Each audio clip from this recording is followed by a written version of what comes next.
Ubisoft are being made fun of again, and this time, I mean, it really is quite worth making fun of them. Now, there is some context that actually helps to explain this, but it's a pretty good example of being careful of your optics and maybe the marketing department trying to just think a little bit more. So, yes, Ubisoft are literally nagging players into playing their games. This is what's quite funny. So, hola, I wanted to thank you for giving me free reign in Yara. Take it easy, and know Yara is in capable hands. Surely you can do better than this.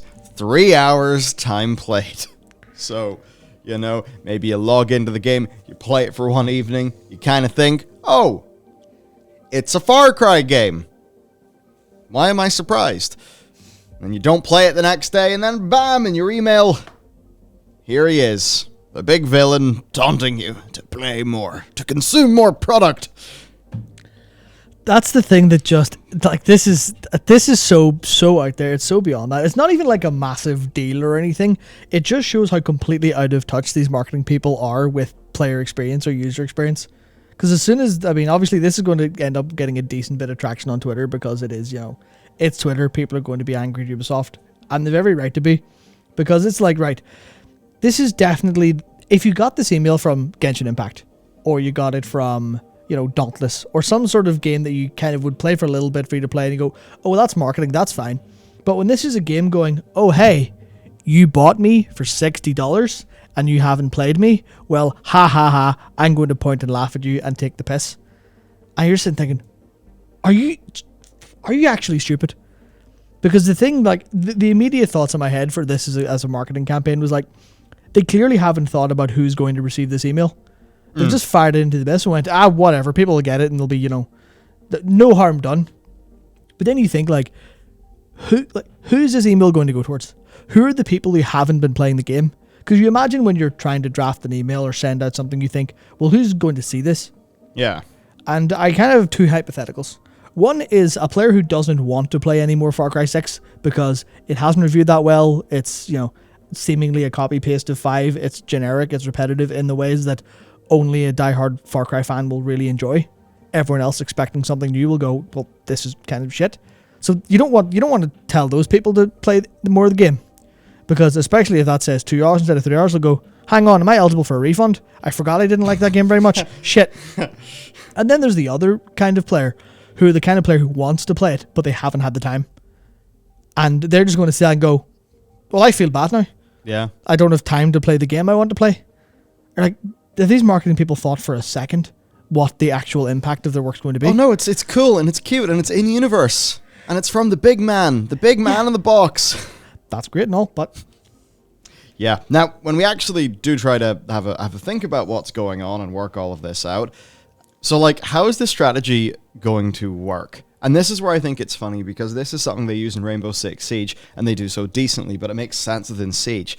This is like a single-player game. So this could work if somebody has forgotten about the game, or maybe got distracted doing something else, and now, via their email, I mean, really, it's just giving you some cute stats that basically is just a reason to send you an email, right? So just a standard email marketing strategy. So there's a bit where the win condition is that bullying the player from an in-universe perspective, which therefore makes it okay, will bring somebody who sort of dipped out back in. And then the lose condition, of course, is what we highlighted, given Far Cry's nature as a big repetitive game, which basically just means that's a bit stupid. It's really quite stupid for an overall thing. Now, it's not the most offensive thing ever. I think if we take this in the whole context of its creation, I think this is just a marketing team that is not really thinking. It's thinking in terms of limited and specific small things, but not big things. Sometimes we do need to use big things. So when you actually look at this, it is an overall campaign that involves using player stats as a reason to cutesily try to get them back into the game and to drum up awareness. Because if you play the game a lot, I mean, here's one, you've taken 2 regions from me, Gorilla, but I will take it all back. I will remove you from history. No one will know your name, Presidente.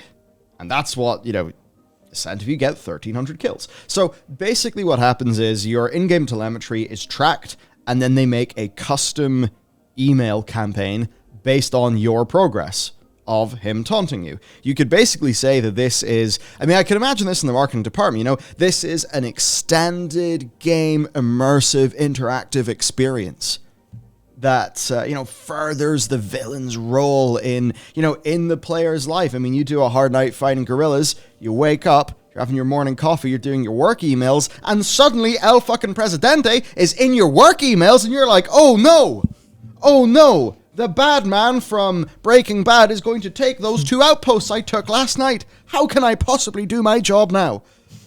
Okay, maybe not exactly, but you can sort of see overall. So there's a bit here where actually I do think like, oh, you know what, that's really kind of cute. Yep. And you can even get, you know, like if I was to get our own, you know, my own gears turning in a limited and specific manner, as an example, game we're making, very choice-based, all those things. You know, you've got different endings, and then as for how you get to your different endings, who is actually alive by those, you know, there's some variation there as well. So it's a sort of thing, let's just say we have a DLC coming. Well, one of the things that people liked about the Walking Dead games is they tracked all your key decisions. And at the end of the game, you get a little breakdown of all your key decisions. And it's like, well, that would be a pretty interesting thing to put into a marketing campaign like this, so that you can make user-targeted marketing that is authentic to their story. Now, I think you can imagine that for like a narrative game or like, you know, The Walking Dead, those games or something, in a way that actually could be a lot more interesting. But even with that, it's still muscling into someone's inbox. I don't know about you, but as soon as somebody asks for a space in my inbox, there's a bar. You gotta pass. You gotta pass that bar, or else you are being marked as trash. So, you know, you can see why they do this.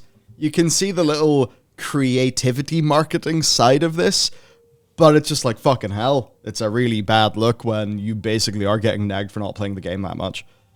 Yeah, which at the point is, you know, I guess it's just the lack of consideration on their end, because people have bought the game, like, people have bought this game, and now you're going, well, let's nag them into playing more. Let's, you know, what is it really cynical to be going, well, they've bought the game, but we need more engagement. We need more engagement. Because I think it was in response to the Twitter thread someone said, and I didn't see if it was like to verify it or anything, but they said that when they stopped playing the game one time, it actually basically gave them a pop-up when they quit to say, hey, here's a link to the Far Cry 6 directory on Twitch to watch other people play. And you're like, how cynical are whoever's working here on these games to try and get engagement stats out of people? Because I think the good comparison is looking at Rainbow Six Siege, where that's a game where all of this stuff makes sense. Yeah. Because it's that kind of game where you'll want the live service elements again of, oh, hey, the game is different now. Or, hey, here's what your experience was there, different from other people's, because, you know, you've got this multiplayer thing going on. Come back, give it another try. We'll give you all the like free coins and stuff like that. But whenever they're trying to get engagement out of people and I don't think they have any in Far Cry 6, but when their other franchises, like Assassin's Creed, is full of time savers and things that they want you to be stuck in this full price game for longer so you are more likely to engage with the store, then you just can't help but feel like this is all just this, as cute and creative as it is, when the like kind of points of it show up, you're like, this is just cynical now. This doesn't aid the experience. This makes my experience a little bit worse on that end. Yeah, where it works a bit better, I think, undoubtedly, is Rainbow Six Siege, because that is where, I mean, it's basically an email form of, like, play of the game in Overwatch or something. Now, to some people, that is still a marketing email in their inbox, and they're pissed. I get that. But at least here, it's, like, very much generated by your gameplay in a way that's, like, unique, you know, in that sort of game. Even making, like, a little personalized trailer for somebody. You know, obviously, that's just made so that there's a share your trailer button. But if they actually do that well, then that is...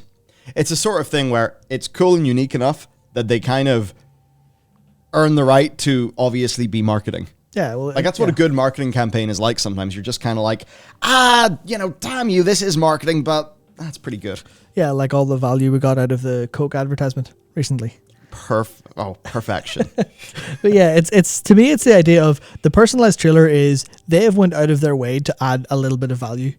which is a little Yes. bit almost like, I don't want to say it's like a little bit like card and stick or anything like that, but it is to say, hey, here's almost a peace offering to come back to play the game. Remember how cool it is. Here's an example, and you're likely to have a good experience with that. Whereas when it's something cynical, you're like, what are you trying to do? Yeah. I don't want to play any more Far Cry 6. I played it enough, or I didn't play it enough. Stop bugging me about it. So it's interesting to see how the little tiny changes just mean so much more to people, and how this is likely. Because I saw people tag Jim Sterling's Twitter account in this as well, so I think that'll certainly be that'll likely be next week's Jimquisition at this rate. That'll be fun. Yeah. A good go in and Ubi's always fun. So look, there we go. It's the sort of thing. Like, I want to be clear with you. Like, we're not sitting here being utterly furious about this. Not at all. It's more just like we've noticed that this has been a bad look and bad optics from a marketing team that maybe wasn't thinking super big, thinking in terms of new media and that sort of thing. And that's generally something I've noticed from just people within the AAA orbit. They're going to be able to pull off something like this, or, direct to traditional press, and, all that. They'll be thinking in those very traditional terms, like for marketing channels and such. But the bit where it's like, how does this actually hit an end user now that we're going in the modern day so much more B2C instead of, being a sort of B2B in publisher to press, then press to consumer? I think just you can see that they aren't really great at judging it a lot of the time, and that's, I think, essentially the story. Yeah, I think the only thing to add is how this is kind of indicative of what you expect from Ubisoft. Yeah. Would you expect this from, maybe from Activision Blizzard, but you wouldn't expect it from EA these days anymore. You wouldn't expect it from an indie or, any smaller AA publisher. It would just be, this is Ubisoft affair, where they're like, we don't really know what users are doing or thinking or wanting. And even if Microsoft tried it nowadays, they'd probably actually be funny. Yeah, they're Just the shocking thing. Yeah, they just have whoever runs that Game Pass Twitter account do it as well. Like, all right, that's going to be funny at least. That's going to be adding value, so there's a little bit of a back and forward instead of just a you play. Yeah, so there we go. Here's the lesson of the day, everybody. If you're going to ask for a space in someone's inbox, you better deserve it. That's it from us. Thanks for listening. Let us know what you think, and we'll catch you next time.